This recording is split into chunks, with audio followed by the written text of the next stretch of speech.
Welcome to episode 5 of Penn and Sadie Save the World. Penn and Sadie save the world. Penn and Sadie save the world.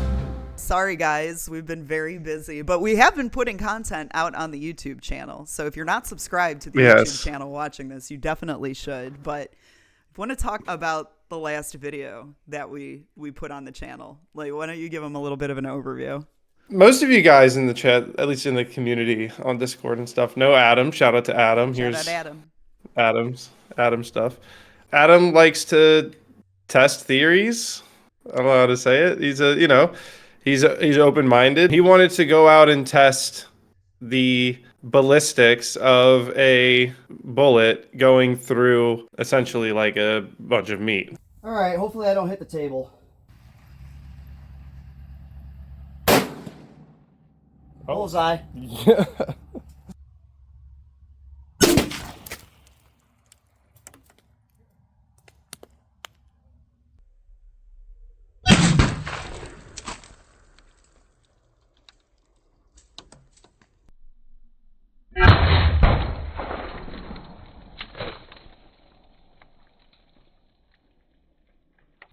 Definitely a smaller target.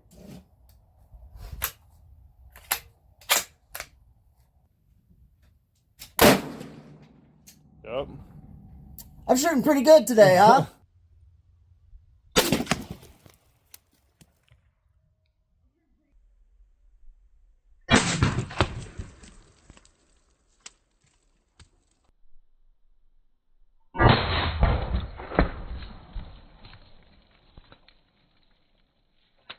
The difference between his test and some of the other tests that he's seen is that he was using a lower velocity round, because he was like, maybe it's not like the full pack round, and maybe a lower velocity round would have a better chance of stopping in Charlie Kirk's neck. So I do think that like he does approach it with like, okay, what could stop this? You know what I mean? Like that's how the whole thing started. But is it convincing for me? Is the test convincing?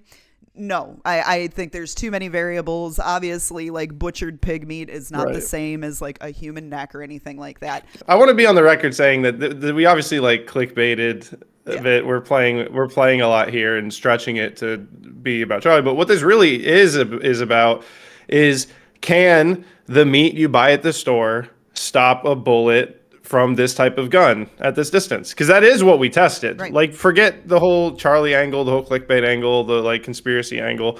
Like, it would be interesting from a ballistics understanding, especially as someone who doesn't have has very little experience with guns, if he had shot that meat and the bullet stayed in the meat versus what appeared to have happened where it just blew straight through. Like, there's a billion variables. If we wanted to actually test what's going on, this would never be used in like the trial. But it is just interesting as like a baseline introduction to like, this is how powerful that bullet is, as it is insanely powerful. Sure. It is interesting how upset people get. There's nothing illegal about not believing people. You don't have to believe anybody if you don't want to. And guess what?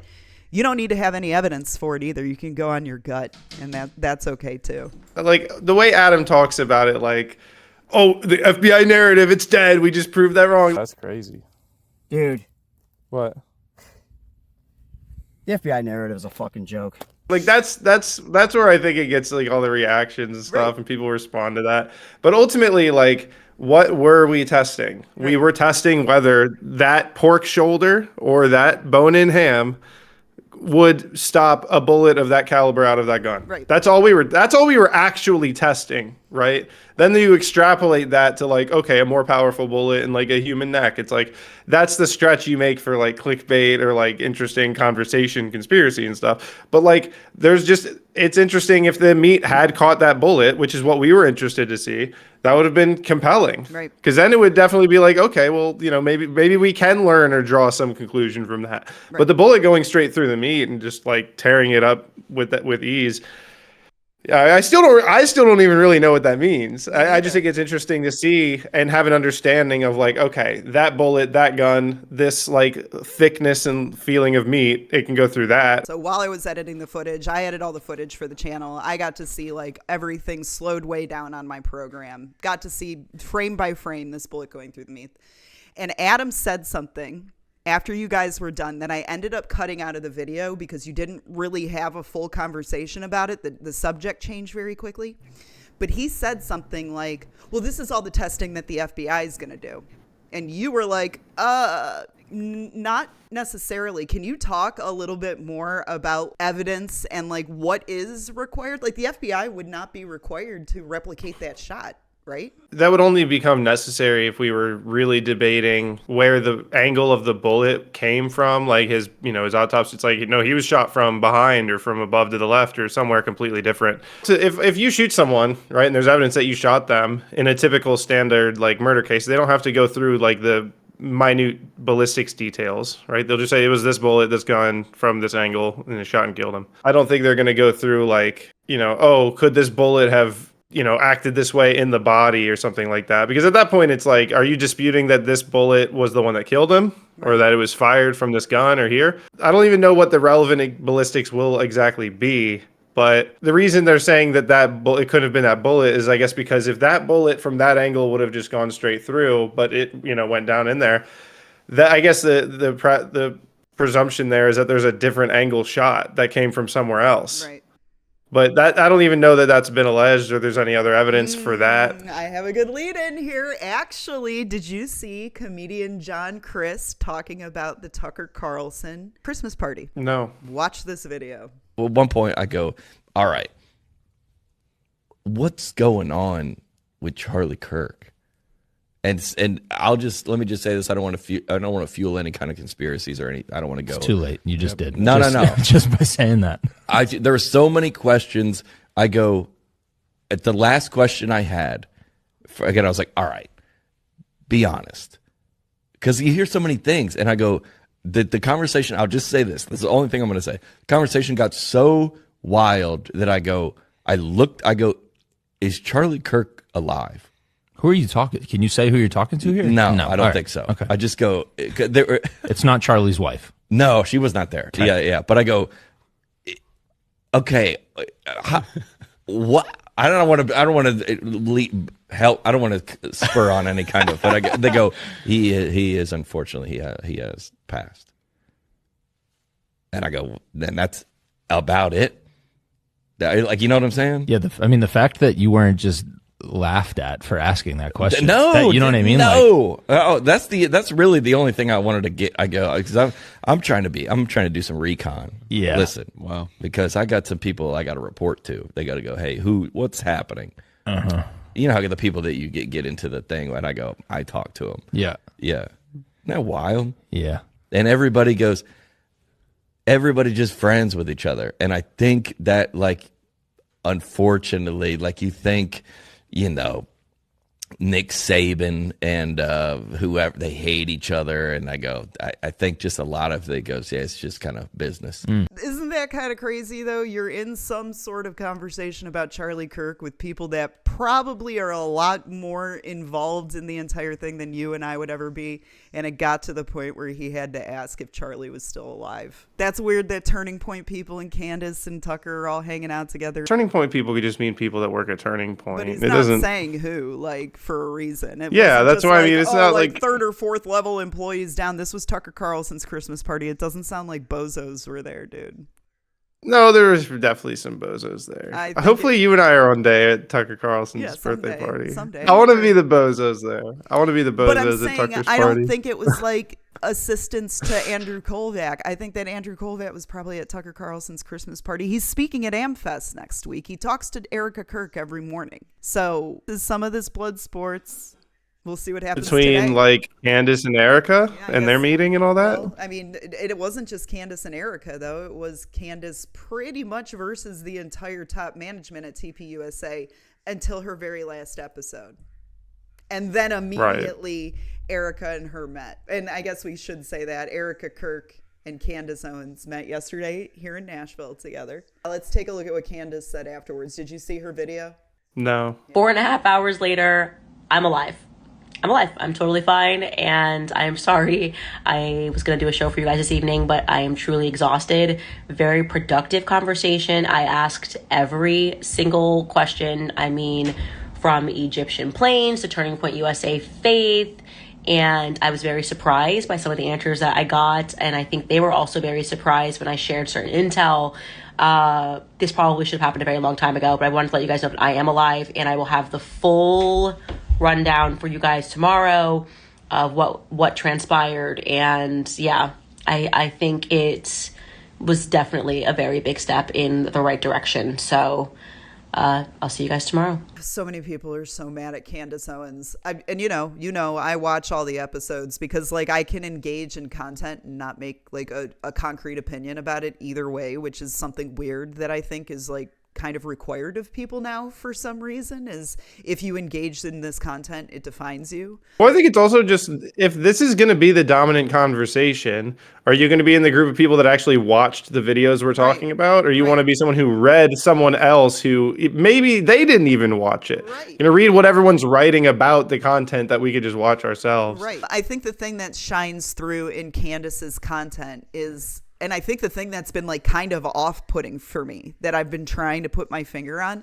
is the sincerity behind it. I do believe she thinks something's up and she's going to look at every single thing. And like, you know, when people take it out of context and they're like, oh, Egyptian planes and da-da-da-da-da. I'm like, well, if you watch the episode, we're coming from the position that she doesn't know what's going on. Maybe it's not Egyptian planes, but maybe it is leadership at TPUSA had incredibly inconsistent retellings of this story. Like maybe that is true, and maybe it's not nefarious at all, or maybe it is. But the point is that we're coming from a place of not knowing, not saying it as truth. And I feel like that's how it's being skewed, especially with people like Tim Pool and his little freak out that he had. Candace Owens is a fucking evil scumbag.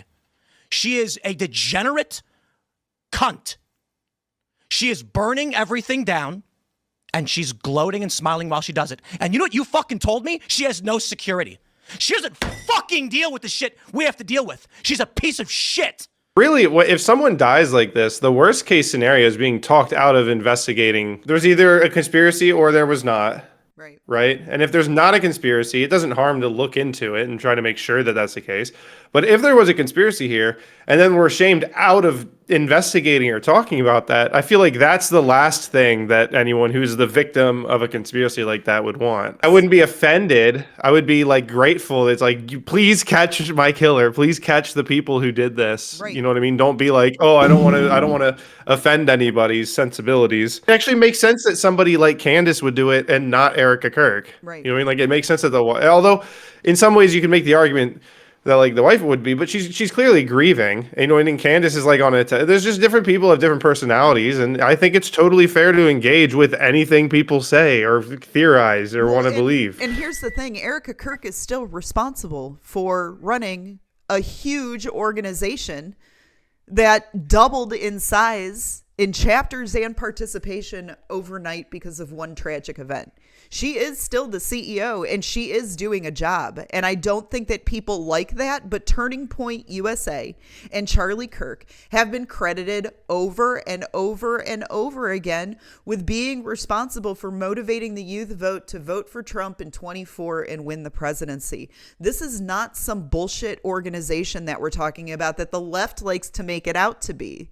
This is a huge organization taking on millions of dollars that has a plan, that has, they take people out, dude. They're going after a city councilwoman somewhere who's a Republican because she's not voting in the way that they want her to. They're doing like a literal campaign. That's the type of stuff that Turning Point does. There's a lot of money behind that.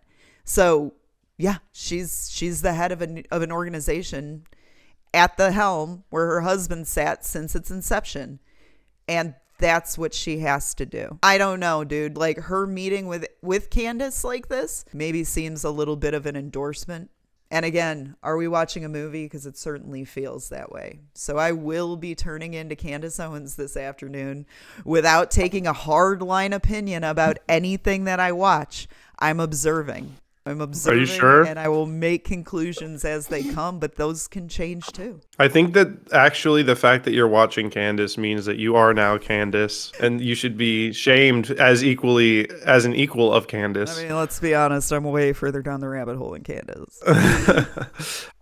Personally, I'm concerned about the direction that you're going. Thank you for your concern. As we all heard, Rob Reiner and his wife were stabbed to death 2 nights ago by his son, Nick Reiner.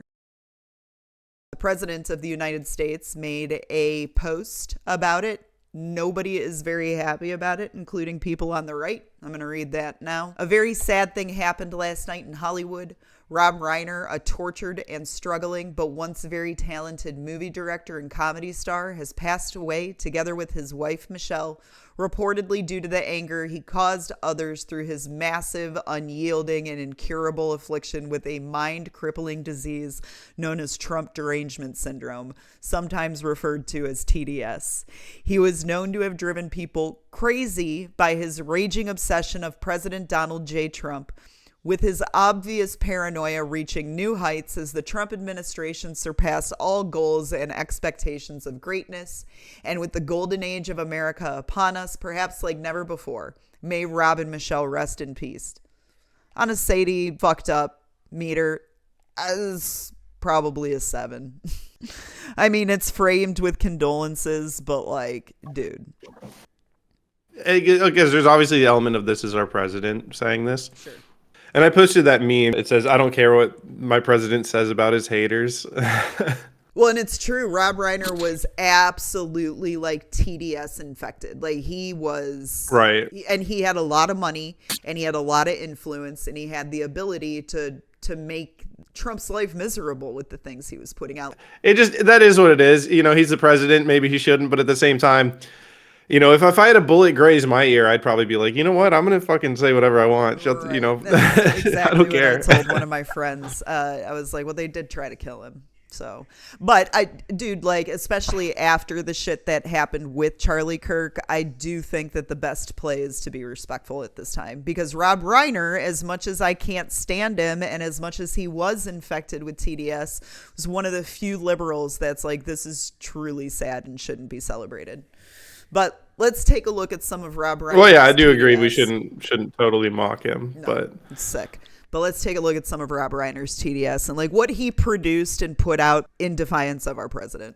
I'm Rob Reiner, and America, we've got a problem. We've been attacked by a foreign enemy power, and our president refuses to defend us.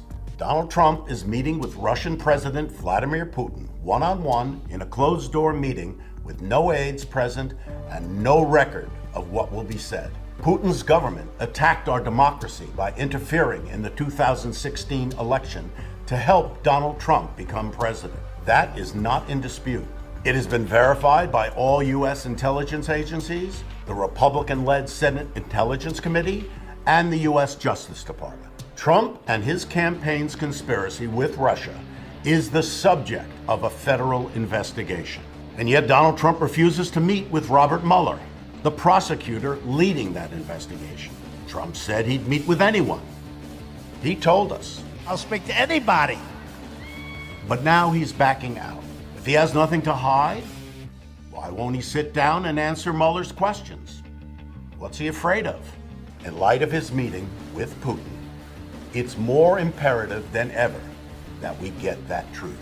Join me in demanding that Trump meet with Mueller and answer his questions. This is one of those moments where I feel like I'm finally understanding what it's like to feel old, looking back at old political stories like this and being like, nobody would even dare talk like this today. Like, imagine if someone came up to me today and was like, you know, he's a Russian puppet. And I'd be like, wow, you are way behind. Way behind. That's like, it's like someone coming up with an iPhone 6 Plus, and you're like, "Whoa, dude, you just got that?" Right. Well, that's crazy. And this isn't no one right? Like, I know that, like, you might not have grown up with any of this guy's movies, but I certainly did. Like, my parents were older and they got to see his movies in their adult life. You know, this was a household name. So with that kind of influence, to be able to produce his own videos, put it out there, that's just parroting the FBI and intelligence narrative that we know today in 2025 is absolute bullshit. This was influential, and this was something that Trump had to deal with through his first term. Even though he's been kind of quiet now, and will be, I guess, unfortunately, in his second term. He left Twitter, he went to Blue Sky, you know, that whole thing. And now, unfortunately, his crazy son stabbed him and his wife to death. And his son had no real public life. Like, he didn't want to be some sort of celebrity. He didn't want to be in the public eye. He has no social media or anything like that. But in 2015, he wrote a script and his father directed it for this movie called Being Charlie.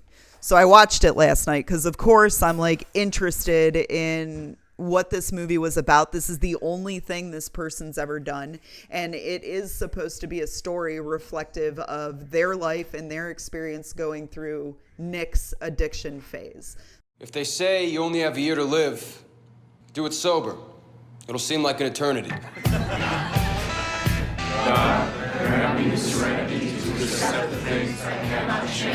Charlie, why don't you tell us what you want to thank God for? 6 months of sobriety? Nothing you want to say? Do I smell like weed? No. I think I smell like weed. You look like you came from a funeral. Mind if I use your bathroom? Hey, go ahead. Let me see those. My mother's oxys. Dad, I'm not gonna listen to you tell me what a drug addict I am. Tough, Dan. Careful, I'm one of your constituents now. You wouldn't want to lose the governor's race by 1 vote. You can either head back to treatment or live on the streets. It's your choice. Charlie, you think your dad's gonna know about any of this when he's elected? No, he's gonna be in Sacramento doing his governor's thing. Oh, what, you taking their side? Right, you're right. Go shoot up, prove everyone right. Just stick it out for 30 days. Being an outpatient comes with more freedom, but more responsibility. They're still grouped, though, right? Every day. You think he'll stay? He has no choice. Hey, you making a break for it? Friendship during sobriety, not a problem. Romance, however, tends to get in the way. You can look, but you can't touch. When you enter rehab, you get strip searched. And if I had known that that would be the last time that anybody would touch me, I would have tried to enjoy it more. All right, you're done. You were funny, man. You got something. It's not for everybody. It's for you. You know, it would be so great right now. Drink. If you continue to refuse to accept the disease that put you here, you will continue to be a repeat offender. Don't you mean repeat customer? I love him. I don't love him! Oh, no! You've had plenty of choices, Charlie! Rehab or jail, you know, quite a wide selection there. One of us had to keep him safe. For him or for you? I can't stay here anymore, okay? This place, it's like a prison. It's not even close. But don't worry. If you're not dead, you'll probably end up there anyway.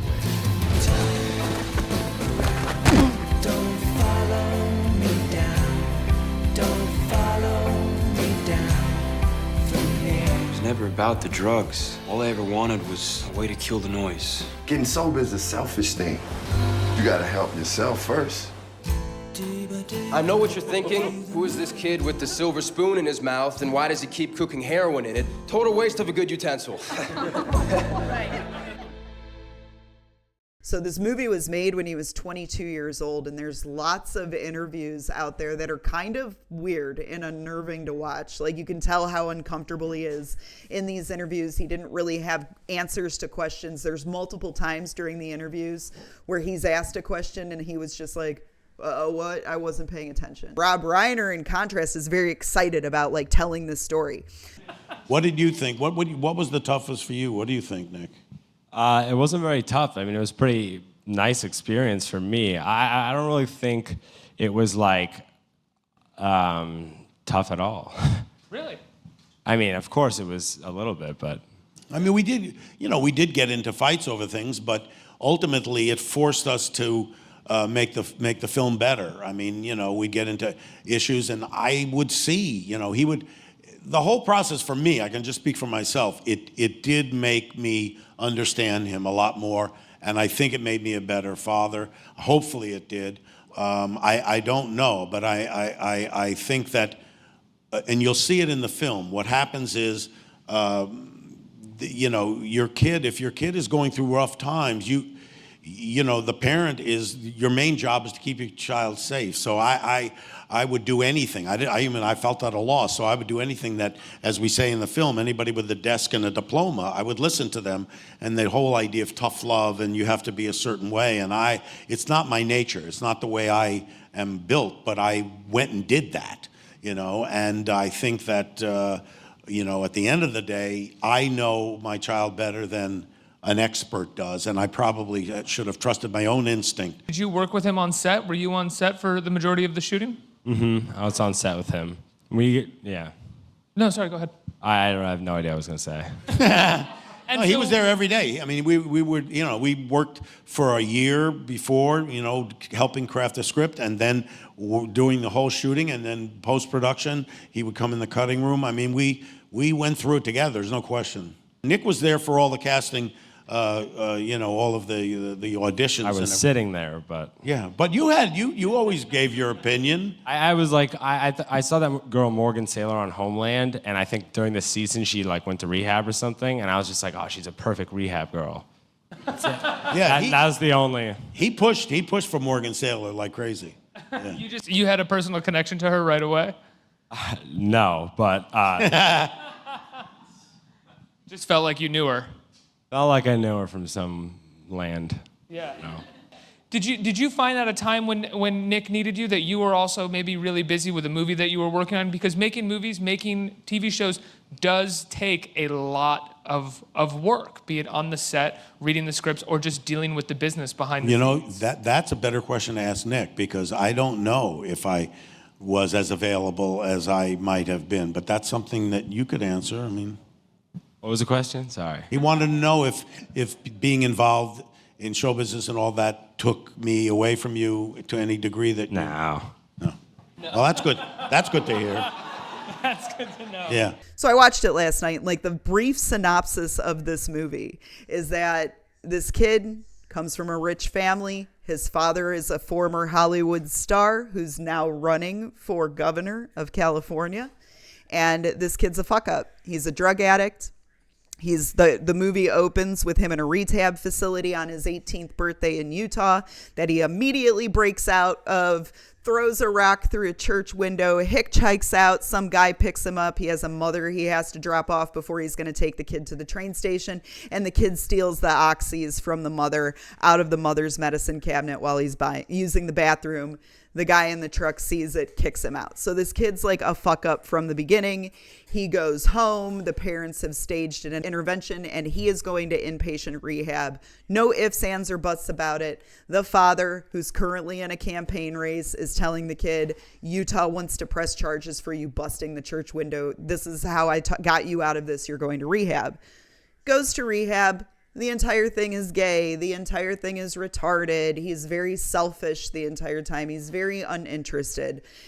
All of this stuff just doesn't matter. It's not working on him, whatever, until he meets another addict, female, in rehab who encourages him to stay, and they form a relationship. A lot of the movie is centered around trying to get an overnight pass, so being good in rehab so these two can go fuck. It's a good portion of the movie. So they finally do get this overnight pass, and asshole dad wasn't going to let him, but signs off at the last minute because, sympathetic moms, like, he's doing well, give him the overnight pass. So he takes his junkie girlfriend and him to their beach house. They fuck. The girl wants to drink. The guy's like, what do you mean you want to drink? Is this not enough for you? It cuts to them back in rehab. She leaves. So he leaves. He finds her, goes back to the beach house. She's gone the next morning. So what does he do? He freaks out. He leaves. He starts shooting heroin in alleyways, whatever else, gets his ass beat doing a drug deal, and he goes to his best friend Adam's house. Adam's going to let him crash. They go out. They have a great time. They go back to Adam's place, and Adam is just blowing coke like crazy. Dude leaves to go to the bathroom for a second, comes back, and Adam is ODing on the floor, dies in the kid's arms, in Charlie's arms, and Charlie's put in jail. The asshole dad comes and bails him out. So he's back at the home with the family. It's campaign night.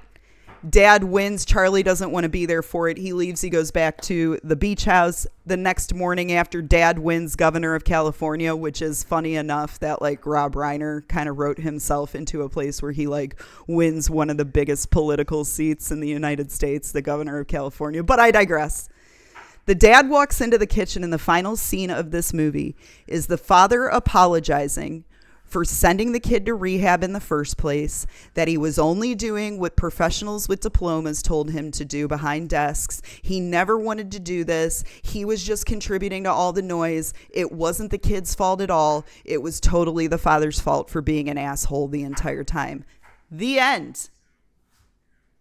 And I'm like sitting here like, is this maybe like a red flag? Like this kid wrote an entire movie that the father directed and funded, that the whole culmination was, should have never sent me to rehab in the first place, Dad, you asshole. I mean, I hope I didn't spoil it all for you, but if you want to see a really messed up movie that like kind of I think leads to, unfortunately, this tragic end, it's kind of weird having that memorialized with a drug movie, an addiction movie.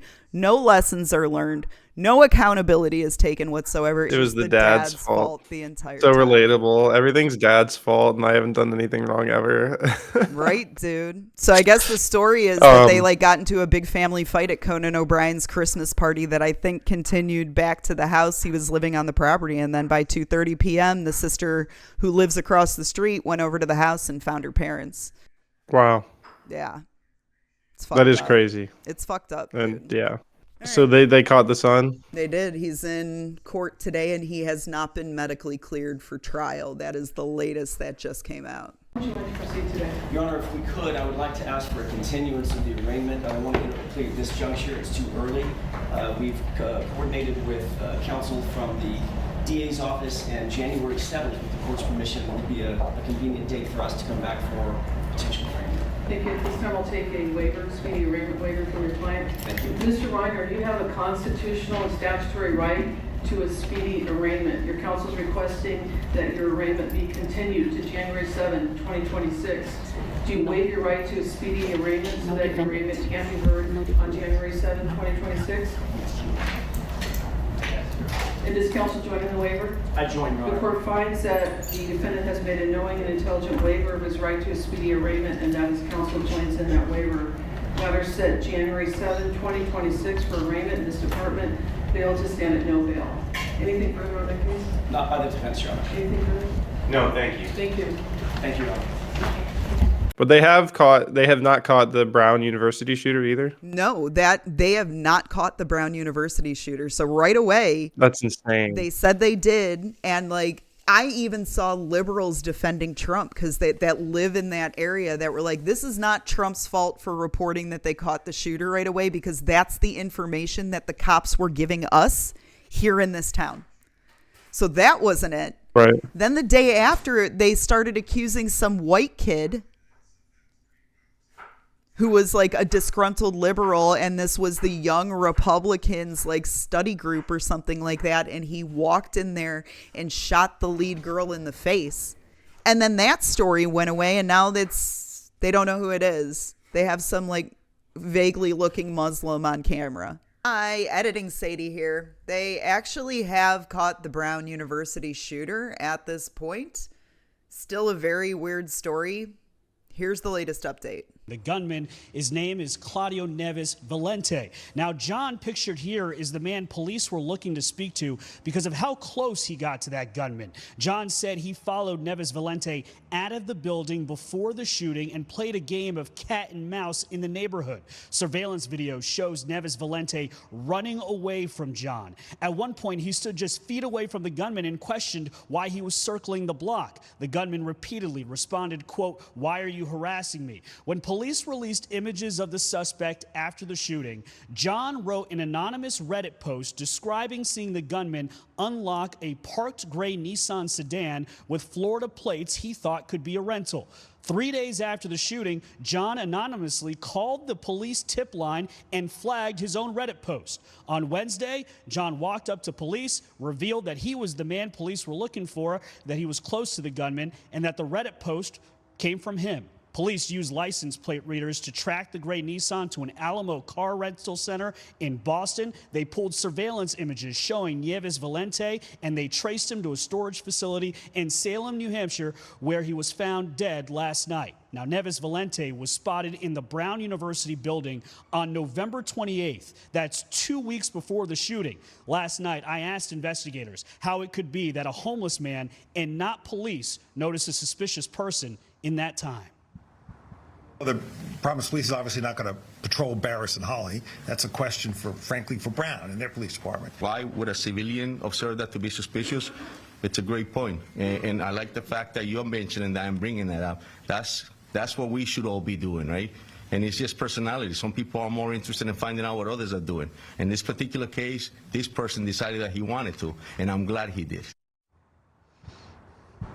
A source tells Fox that John is a homeless man who actually lives in the basement of the Barris and Holly building. And while that brings up a whole slew of security questions, the reality is he's being treated as a hero. It's weird. There's been a bunch of shootings lately.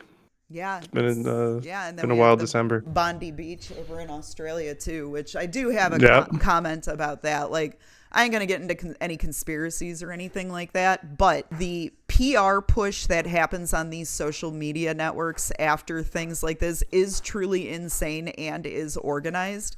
Saw a lot of people tagging the FBI and demanding answers about how this could have happened in Bondi Beach. And why would the FBI give a fuck? It didn't happen here. What does this have to do with us? That's true.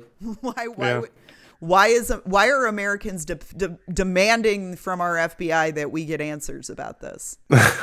No idea. What kind of Americans are they demanding this to? I think you can probably put a pattern together. I was like, oh, do you really think like that we run the world like that? Interesting. There's one more thing I want to talk about. Okay, go. Susie Wiles did an interview with Vanity Fair. And Vanity Fair wrote this article, and this is one of the paragraphs from the article. I'm going to read this to you. Over the course of 11 interviews, Ms. Wiles offered pungent assessments of the president and his team. Mr. Trump has an alcoholic's personality. Vice President J.D. Vance has been a conspiracy theorist for a decade, and his conversation from Trump critic to ally was based not on principle, but was sort of political because he was running for Senate. Elon Musk is an avowed ketamine user and an odd duck whose actions were not always rational and left her aghast. Russell T. Vought, the business director, is a right-wing absolute zealot, and Attorney General Pam Bondi completely whiffed in the handling of the Epstein files. At face value, I read this morning in bed, and I was like, well, based. Okay. We all knew this. Because what does an alcoholic's personality mean? You know, he's always up to something, always doing something. Right. So she did respond. All of that. She did respond. So this is what she said. The article published early this morning is a disingenuously framed hit piece on me and the finest president, White House staff, and cabinet in history. Significant context was disregarded, and much of what and others said about the team and the president was left out of the story, I assume, after reading it. That this was done to paint an overwhelmingly chaotic and negative narrative about the president and our team. The truth is, the Trump White House has already accomplished more in 11 months than any other president accomplished in 8 years, and that is due to the unmatched leadership and vision of President Trump, for whom I've been honored to work for the better part of a decade. None of this will stop our relentless pursuit of making America great again. Awesome. Perfect. That's why she's in charge, right? I love Susie Wiles. I thought this was great. But they did ask J.D. Vance about this today. J.D. Vance fires back at reporter who asked him about Susie Wiles' alleged comment that he is a conspiracy theorist. Vice President Jacob Bogage from the Washington Post, it's good to see you. Good to see you too. Merry Christmas. Thank you. Same to you.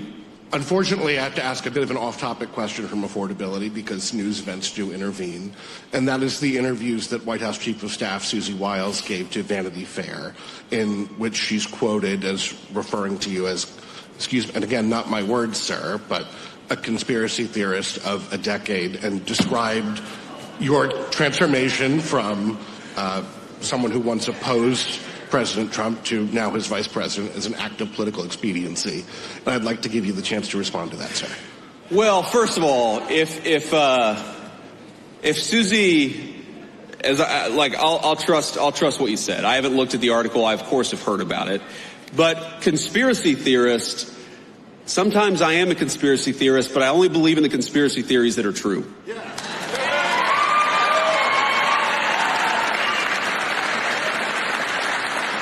And by the way, Susie and I have joked in private and in public about that for a long time. For example, I believed in the crazy conspiracy theory back in 2020 that it was stupid to mask 3-year-olds at the height of the COVID pandemic, that we should actually let them develop some language skills.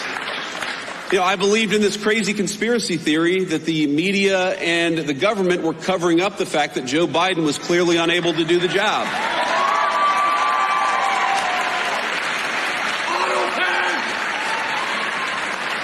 And I believed in the conspiracy theory that Joe Biden was trying to throw his political opponents in jail rather than win an argument against his political opponents. So,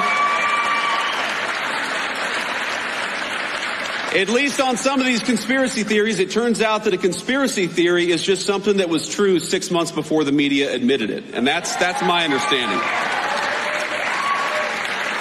Now, look, I do want to say something about Susie, though, because, again, having not read this article, Susie is a person I've come to know very, very well. And, a lot of you probably ask yourself, what is it like behind the scenes? What's going on actually behind the scenes of the Trump administration? And I'll tell you, the president is exactly in private who he is in public. Like, I'll tell you a little story. Maybe a week or so ago, I walk into the Oval Office and Marco and I are sitting there talking with the president about something. He says, stop. And he looks at our shoes and says, you guys have terrible shoes. So he goes and gets a shoe catalog. And remember, this is the Christmas season, so the president's got some holiday cheer. He goes and gets a shoe catalog and gets his favorite shoes and orders like 4 pairs of shoes for me and 4 pairs of shoes for Marco, because he's like, we need our vice president or secretary of state to look their very best. And, then we went back to talking about whatever major, international issue we were talking about.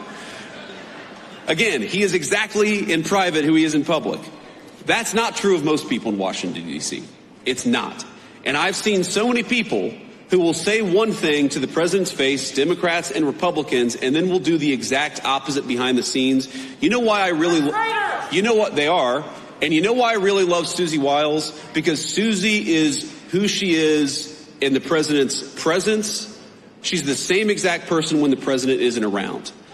I've never seen Susie Wiles say something to the president and then go and counteract him or subvert his will behind the scenes. And that's what you want in a staffer. Because as much as I love Susie, the American people didn't elect any staffer. They elected the president of the United States. And what you want... And what you want in a staffer is a person who understands they are there to effectuate the will of the American people, and they're there to follow the orders of the duly elected commander-in-chief of the United States. And Susie Wiles, we have our disagreements. We agree on much more than we disagree, but I've never seen her be disloyal to the president of the United States, and that makes her the best White House chief of staff that I think the president could ask for. I think he's going to be the next president. I talk about the streamer awards and what's coming up on the channel for the rest of the year. We are doing the 3rd annual MAGA headquarters annual awards show. So we'll be giving out awards to all of our friends and followers. Awesome. Stay tuned for that. Come check us out. Follow us on Kick. It'll be on Kick this year, not Twitch, although we'll probably do it on both, to be honest. And I am still planning on doing the 2025 Sadie's Year in Review on December 31st. So come hang out with me New Year's Eve if you're a dork like me and don't want to get hit and killed by a drunk driver on the road. You can come and chill with me, and we're going to look at this last year and all the crazy things that happened. This was a wild year. It was a wild year. For the channel, in the world, in general. All over the place. Merry Christmas and Happy New Year's. Don't say Happy Holidays. Everyone needs to learn how to stop saying that. How dare we speak Merry Christmas? How dare we? Only say Merry Christmas and Happy New Year's. And thanks for tuning in to episode 5 of Penn and Sadie Save the World. Bye, guys. Penn and Sadie.